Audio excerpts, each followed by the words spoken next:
எல்லோருக்கும் வணக்கம் நண்பர்களே. நிலைமை கையை மீறி போயிடுச்சு. அமெரிக்காவுக்கு ஈரானுக்கும் இடையில இருக்கக்கூடிய வார் என்பது உச்சகட்டத்துல போய்கிட்டு இருக்கு. இதனால நம்ம ஸ்டாக் மார்க்கெட்ல என்ன காரணம் வேணாலும் இருந்துட்டு போகட்டும். ஆனா நம்மளுடைய பொருளாதாரத்துல நம்ம மாசம் ஏதாவது ஒரு 10,000, 50,000, 1,00,000 ஏதாவது பணம் கிடைக்குமான்னு பார்த்துக்கிட்டு இருக்கோம். அதுக்கு பெரிய பாதிப்பாக போய்கிட்டு இருக்குது. அமெரிக்கா மறுபடியும் தாக்குதல்களை அதிகப்படுத்திக்கிட்டே தான் இருக்காங்க. நம்மளே பல ஸ்டாக்குகளை வாங்கி வச்சு அல்லது swing trading, intraday trading, option trading ஏதாவது ஒரு ட்ரேடிங் பண்ணி அடுத்த அம்பானி நாம தானா அப்படின்ற மாதிரி கனவுல நம்ம மிதந்துகிட்டு இருக்கோம். இங்க கூட பாருங்க, ஒரு நண்பர் ஐடிசி ஷேர் 500 வாங்கி வச்சுக்கிட்டு லட்சாதிபதி கனவோட இருக்கார். ஸோ இந்த நண்பர் 500 ஷேர்களை வாங்கி வச்சுக்கிட்டு ஐடிசி என்ன ரேட்டுக்கு வாங்கினாருன்னு தெரியல. பட் லட்சாதிபதி நோக்கி எனது பயணம், முதலீட்டு பயணம் தொடங்கிவிட்டது அப்படின்ற மாதிரி சொல்றாரு. பொதுவா 1,00,000 ரூபாய்க்கு மேல நம்ம கிட்ட சொத்து இருந்ததுனாவே நம்ம லட்சாதிபதி தான். அவர் என்ன ஆசைப்படுவாரு அப்படின்னு பாத்தீங்கன்னா, தன்னுடைய பழைய கை 500 ரூபாய் பக்கத்துல இந்த ஐடிசி திரும்பி வந்தா கூட அவர் எப்படியும் கையில ஒரு 500 ஷேர் வச்சிருந்தா கூட கிட்டத்தட்ட 1,4 லட்சம் ரூபாய் லாபம், அதன் மூலியமாக லட்சாதிபதி ஆயிடலாம். ஏன் இதே ஷேர் ஐடிசி 1000 ரூபாய் போனா கூட அவருக்கு நல்லா தான் இருக்கும். ஸோ நம்ம எல்லாருமே ஏதாவது ஒரு ஷேர்களை வாங்கி வச்சோ அல்லது ஏதாவது ட்ரேடிங் செய்தோ அடுத்த அம்பானி நாம தான் அப்படின்னு சந்தோஷமா இருக்கக்கூடிய நேரத்தில் நம்ம மேல குண்டை போடக்கூடிய ஒரு சம்பவமா தான் இந்த அமெரிக்கா மறுபடியும் புது தாக்குதல், ஒவ்வொரு முறையும் ஃப்ரெஷ் தாக்குதல் அப்படின்ற மாதிரியே வருது. ஸோ நிலைமை கையை மீறி போயிடுச்சு. இனி அவனுக்கு என்னைக்கு அந்த பிரச்சனையை முடிவு கொண்டு வராங்களோ அதுக்கப்புறம் தான் நம்ம மார்க்கெட்ல காசு பார்க்க முடியும் அப்படின்ற ஒரு நிலவரம் ஓடிக்கிட்டு இருக்கு. நண்பர்களே, இந்த நேரத்தில் ஒரே ஒரு சந்தோஷமான செய்தி என்னன்னா, இந்த எஸ்பிஐ மியூச்சுவல் ஃபண்ட் அதனுடைய ஐபிஓ வரும் பொழுது அதனுடைய கிரே மார்க்கெட் பிரீமியம் எவ்வளவு லாபகரமாக வந்து லிஸ்ட் ஆகலாம் அப்படின்ற மாதிரி நீங்க பாத்தீங்கன்னா ஆல்மோஸ்ட் 16% லாபம் வரக்கூடிய வாய்ப்பு இருப்பதாக தற்போதைய தகவல்கள் சொல்லுது. ஸோ நம்ம நண்பர்கள் பல பேர்த்துக்கு அதுலயும் குறிப்பா பாருங்க, ஒரு நண்பர் 18 வருடங்களாக இந்த ஸ்டாக் மார்க்கெட் வியாபாரத்தில் இருக்கார். இவருக்கு முதலாக இந்த மாதிரி ஐபிஓ கிடைச்சிருக்கு அப்படின்னு போட்டிருக்காரு. எனக்கு தெரிஞ்சு 100 ஐபிஓ மேல அப்ளை பண்ணி கிடைக்காதவங்க எல்லாம் இருக்காங்க.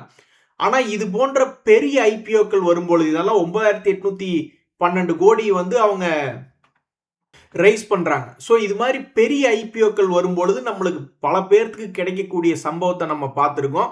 அது மாதிரி தான் இது நிறைய பேர்த்துக்கு இந்த மாதிரி கிடைச்சிருக்கு. ஆனா இதுலயுமே நிறைய பேர்த்துக்கு ஐபிஓக்கள் கிடைக்காம போறதுக்கு அதிகமான வாய்ப்புகள் இருக்கு.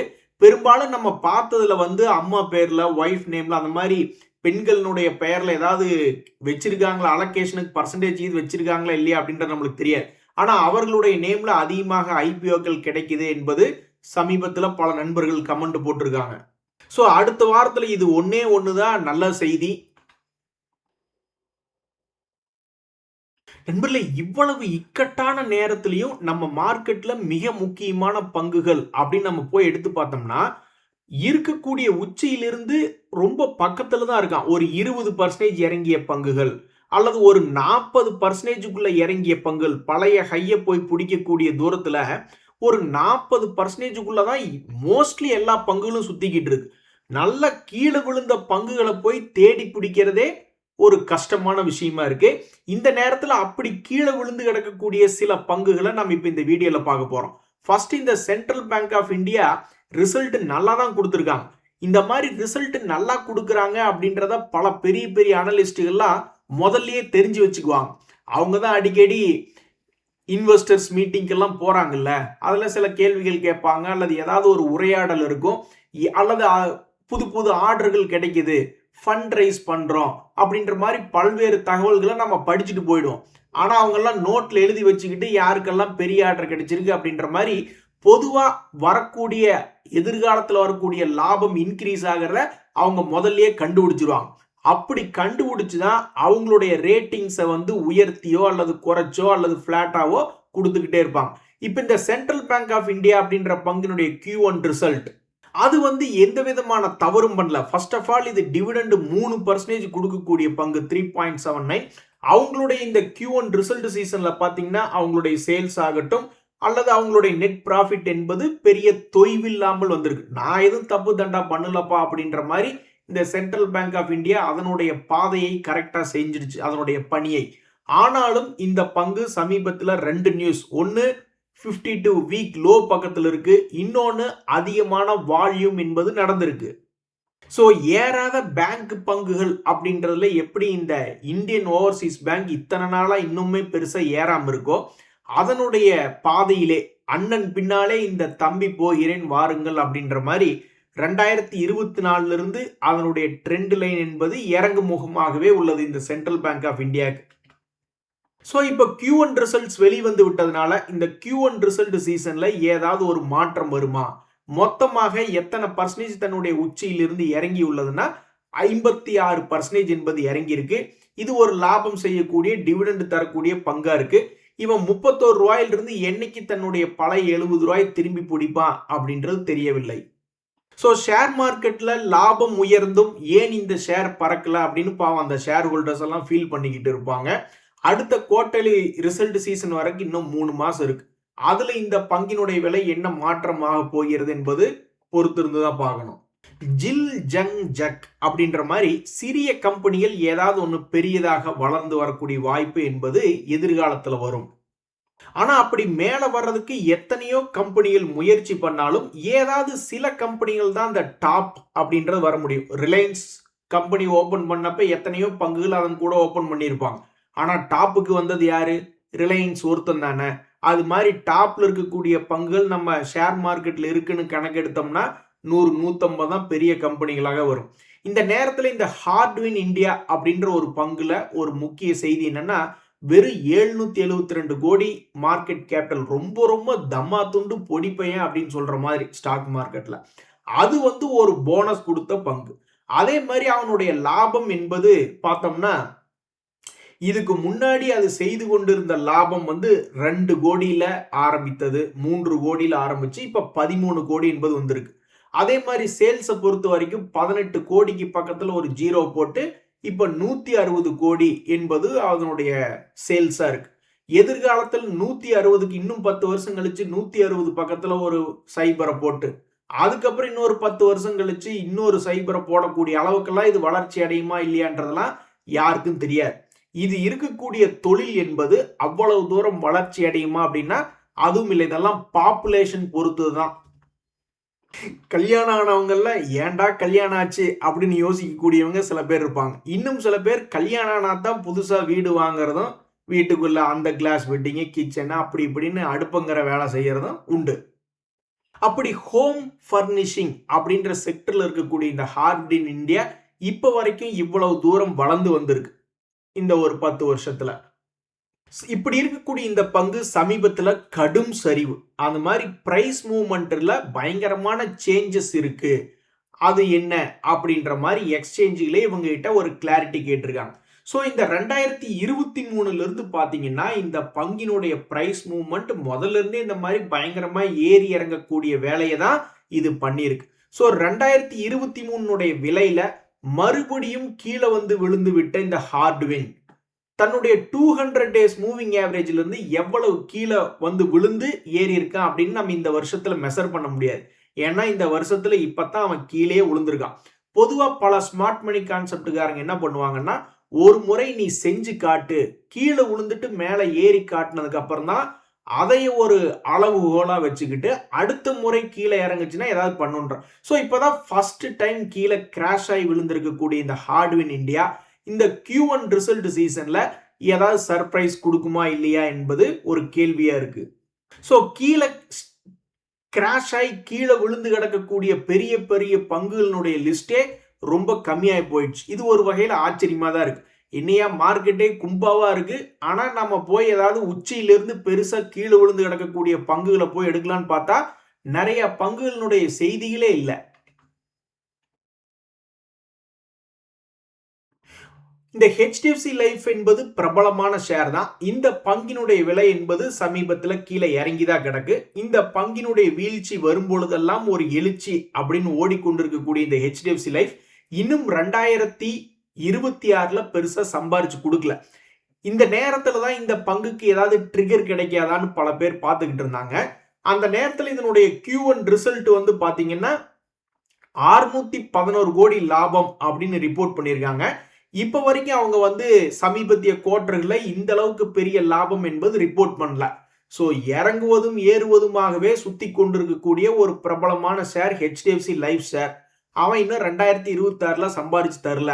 ஸோ இவனுக்கு ஒரு புள்ளி சிக்னலே வராதா அட கடவுளே அப்படின்னு நொந்து போயிருக்கக்கூடிய ஷேர் ஹோல்டர்ஸுக்கு அவனுடைய பங்கு Q1 ரிசல்ட்டை நல்லபடியா காமிச்சிருக்கான். பட் இது மார்க்கெட் ஏத்துக்குதா? மார்க்கெட் அடுத்த 3 மாதத்துல அடுத்த Q2 ரிசல்ட் சீசன் வர்றதுக்குள்ள இந்த பங்கினுடைய விலையை எந்த மாதிரி மாற்றம் செய்யும், கீழே விழுக்காட்டுமா அல்லது மேலையா என்பது பொறுத்திருந்து பார்க்கணும். நான் நினைக்கிறேன் பேசாம இந்த வடிவேல் அவர்கள் ஒரு படத்துல போய் ஆலமரத்து அடிக்கல சும்மா படுத்துக்குவாப்ல. அது மாதிரி ஏதாவது ஒரு ஹோட்டல் ரெசார்ட் வந்து லீஸுக்கு எடுத்துட்டு நாங்க பாத்துக்கிறேங்கன்னு சொல்லிட்டு போய் கம்முன்னு அங்க ஒரு கட்டளை போட்டு படுத்துக்கலாமான்னு பாக்குறேன். ஏன்னா அதனுடைய ப்ராஃபிட் மார்ஜின் என்பது அவ்வளவு பெரிய அதிகமாக இந்த லெமன் ட்ரீ ஹோட்டல் வந்து சொல்லுது. நீங்க பாத்துக்கிட்டு இருக்கிறது லெமன் ட்ரீ ஹோட்டல் அப்படின்ற ஷேர்னுடைய குவார்டர்லி ரிசல்ட். இதுல கடந்த 2023ல இருந்து கணக்கு எடுத்து பார்த்தோம்னா எனக்கு தெரிஞ்சு இவ்வளவு பெரிய ப்ராஃபிட் மார்ஜின் வைக்கிறது என்பது இந்த ஹோட்டல் தொழில தான் போல. ஃபார்மா செக்டர்ல எல்லாம் நம்ம பார்த்திருக்கோம். பட் இருந்தாலும் இந்த ஆப்ரேட்டிங் ப்ராஃபிட் மார்ஜின் என்பது 50% பக்கம் மெயின்டைன் பண்ணி கொண்டிருக்கக்கூடிய இந்த லெமன் ட்ரீ ஹோட்டல் அப்படின்ற பங்கு சமீபத்தில் 200 டேஸ் மூவிங் ஆவரேஜுக்கு கீழே சுத்திக்கிட்டு இருக்கு. இதுக்கு முன்னாடி ஒரு முறை பெரிய அளவுல கீழே இறங்கிட்டு திரும்பி ஏறி இருக்கான். அது எத்தனை பர்சன்டேஜ்கள் அப்படின்னு பாத்தீங்கன்னா இறங்கியது வந்து ஒரு 30% 200 டேஸ் மூவிங் ஆவரேஜ்ல இருந்து இறங்கிட்டு ஒரு 26% மேல ஏறி இருக்கு. ஆனா இப்ப வந்து பெருசா சீப்பாக கீழே விழுகவில்லை. இப்ப சமீபத்தில் அவ்வளவு பெரிய வீழ்ச்சி இல்ல. இப்போதைக்கு அது இறங்கி ஏறி கொண்டிருக்கக்கூடிய இடம் என்பது பார்த்தோம்னா ஒரு சிறிய அளவுல விழுகிறதும் அப்புறம் ஏறதும், ஒரு சிறிய அளவுல விழுகிறதும் ஏறதுமாவே இருக்கு. ஸோ தற்போதைக்கு 200 டேஸ் மூவிங் ஆவரேஜுக்கு கீழே விழுந்து கிடக்கக்கூடிய இந்த லெமன் ட்ரீ ஹோட்டல் அடுத்தது எப்போ ஒரு பிரேக் அவுட் என்பது கொடுக்கும். அவனுடைய Q1 ரிசல்ட்ஸை எதிர்பார்த்து மக்கள் ரொம்ப ஆர்வமா இருக்காங்க.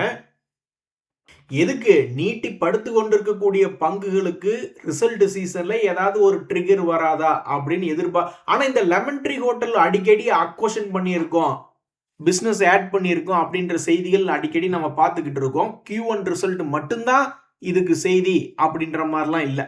இடையில அப்பப்போ நியூஸ் வரக்கூடிய பங்கு தான். இருந்தாலும் இந்த Q1 ரிசல்ட் சீசன்ல இது செய்யக்கூடிய வேலை என்ன, 200 டேஸ் மூவிங் ஆவரேஜை தாண்டி மேலே வருமா வராதா அப்படின்னு பல பேர் ஆவலோட பார்த்துக்கிட்டு இருக்காங்க. சமீபத்தில் கீழே கிடக்கக்கூடிய பங்குகள் எல்லாமே சிறிய விலை பங்குகளாகவே தான் இருக்கு. இப்போ என்சிசி அப்படின்ற பங்கு கூட நீங்க பார்த்தீங்கன்னா ஒரு காலத்தில் 360 ரேஞ்சில் சுத்திக்கிட்டு இருந்தவங்க தான். 2025ல் ஒரு சிறு ஏற்றம் தான். பழைய கையை நீ மறந்துரு, எதுக்கே நாங்கள் மறக்கணும், நாங்கள் போட்ட பணம் எப்பயா வரும் அப்படின்ற மாதிரி உச்சியில் வாங்கினவங்க ஒரு மாதிரி கவலையா தான் இருப்பாங்க. இருந்தாலும் இந்த 2025 என்ன சொல்லியிருக்குன்னா அதை நீ மறந்துரு அப்படின்ற மாதிரி அந்த பங்கு 2025ல ஒன்றும் பெருசா சம்பாரிச்சு கொடுக்கல. சரி, இந்த 2026ல நீ 24 ஹை வர வேண்டாம், 25 ஹையாவது திரும்பி வான்னு பல பேர் எதிர்பார்த்துக்கிட்டு இருக்காங்க. இன்னும் அவன் மசிய மாட்டேங்கிறான். ஸோ இந்த என்சிசி அப்படின்ற பங்கினுடைய சமீபத்திய ரிசல்ட்டுக்காக எல்லாரும் எதிர்பார்த்துக்கிட்டு இருக்காங்க.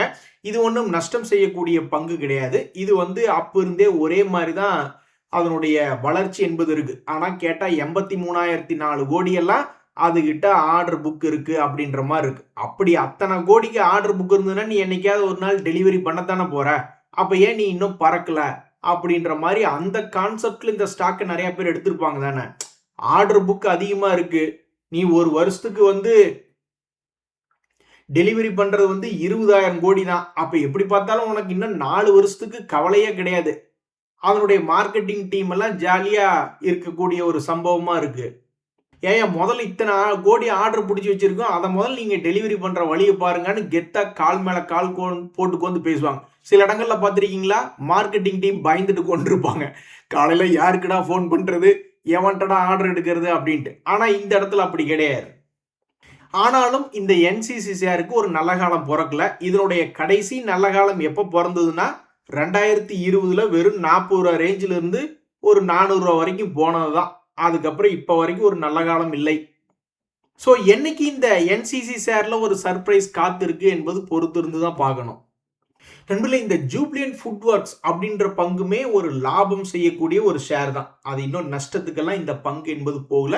சேல்ஸ் என்பது இன்க்ரீஸ் என்பது ஆகிட்டு தான் இருக்கு. இப்படி இருக்கக்கூடிய இந்த ஜூப்ளியன்ட் ஃபுட் அப்படின்ற பங்கு இடையிலாம் சம்பாரிச்சு கொடுத்துருக்கான். பயமுறுத்துற மாதிரி கீழே விழுந்துட்டு மறுபடியும் இப்ப சமீபத்துல 2025ல கூட ஒரு உச்சியை பார்த்தவன் தான். ஒன்னும் மோசம் இல்லை அப்படின்ற மாதிரி ஒரு பழைய உச்சிக்கு பக்கத்துல வந்துட்டு தான் சரிவு என்பது இந்த ஜூப்ளியன்ட் ஃபுட் ஒர்க்ஸ்ல வந்திருக்கு. ஸோ சமீபத்தில் நடந்த சில பிஸ்னஸ் அப்டேட்டுகளுக்கு பிறகு இந்த ஜூப்ளியன்ட் ஃபுட் அப்படின்றனுடைய சரிவு ஏதாவது ஒரு இடத்துல நிறுத்துமா? பொதுவாக பல பேர் என்ன யோசிப்பாங்கன்னா, இதுக்கு முன்னாடி இது வந்து 2022 23களுடைய சப்போர்ட் பக்கத்துல ஏதாவது பிக்கப் ஆகுமா அப்படின்ற மாதிரி தான் பார்த்துக்கிட்டு இருப்பாங்க. ஸோ ஒரு வாழ்வா சாவா, ஏற்றமா இறக்கமா, கும்பாவா குஜாலாவா அப்படின்ற ஒரு முக்கியமான சென்டர் பாயிண்ட்ல இந்த ஜூப்ளியன்ட் ஃபுட் அப்படின்ற ஒரு பங்கு ஆடிக்கிட்டு இருக்கு. ஸோ இவங்களுடைய ரிசல்ட் சீசன் Q1 ரிசல்ட் சீசன்ல இன்னும் 3 மாசம் இருக்கு. ரிசல்ட் வந்ததுக்கு அப்புறம் பிளஸ் அதுக்கு அடுத்து இருக்கக்கூடிய நாட்கள், அப்புறம் அடுத்த ரிசல்ட் வர்றதுக்கு முன்னாடி இத்தனை நாட்கள்ல இந்த ஜூப்ளியன்ட் ஃபுட் ஷேருக்கு என்ன ஆக போகிறது? இன்றைய செய்தியில கடைசி நியூஸ், இந்த M&M ஷேர் ஆட்டோ கிங், அதாவது இந்த M&M ஷேர் ஏற போய் தான் எனக்கு தெரிஞ்சு மாருதி, ஹூண்டாயின்னு எல்லாம் உச்சிக்கு போனதாக எனக்கு ஞாபகம். அந்த வகையில ஆட்டோ செக்டர்ல தன்னுடைய சேல்ஸை பயங்கரமா இன்க்ரீஸ் பண்ணி காமிச்ச M&M இப்ப ரொம்ப சுமாரான நிலைமையில இருக்கு. பொதுவா தன்னுடைய உச்சியிலிருந்து 20% இறங்கினா தான் அது கரெக்ஷன். 20% தாண்டிட்டா அது வந்து பியர் மார்க்கெட்டுக்குள்ள என்டர் ஆகுது அப்படின்ற ஒரு நிலைமை இருக்கக்கூடிய நேரத்துல இந்த பையன் என்ன பண்ணியிருக்கான்னா 25% என்பது இறங்கிவிட்டு இப்ப எத்தனை பர்சன்டேஜ் மொத்த இறக்கம் தன்னுடைய உச்சியிலிருந்து கணக்கு பார்த்தோம்னா வெறும் 16% தான். அப்ப தன்னுடைய உச்சியிலிருந்து பயமுறுத்துற மாதிரி பியர் மார்க்கெட்டுக்குள்ள என்டர் ஆகிற மாதிரி என்டர் ஆகி பல பேர்த்தினுடைய ஸ்டாப் லாஸ் அடிச்சுட்டு ஸ்டாப் லாஸ் ஹண்டிங் அப்படின்னு சொல்லுவாங்க. ஸோ அப்ப அந்த பல பேர்த்துக்கு ஸ்டாப் லாஸ் ஹண்டிங் அடிச்சு விட்டு மறுபடியும் உள்ள ஏறுவானா, உள் வாங்குமா, 200 டேஸ் மூவிங் ஆவரேஜ் கீழே போயிட்டு மறுபடியும் திரும்பி அதை கிராஸ் ஓவர் பண்ணுமா அப்படின்னு எதிர்பார்த்து கொண்டிருக்கக்கூடிய பங்குகள்ல இந்த M&M ஷேர் என்பது உண்டு. ஸோ தன்னுடைய பழைய ஹையை வந்து தொடணும் அப்படின்னா அது 20% ஏறணும், அல்லது பழைய லோக்கு போகணும்னா 12% கரெக்ஷன் ஆகணும். ஸோ இது என்ன செய்ய போகிறது? புல்ஸ் ஜெயிப்பாங்களா அல்லது பியர்ஸா என்பது பொறுத்து இருந்து தான் பார்க்கணும். இன்றைய தகவல் அனைத்தும் உங்களுக்கு உதவியாக எனக்கு மகிழ்ச்சி. ரொம்ப நன்றி, வணக்கம்.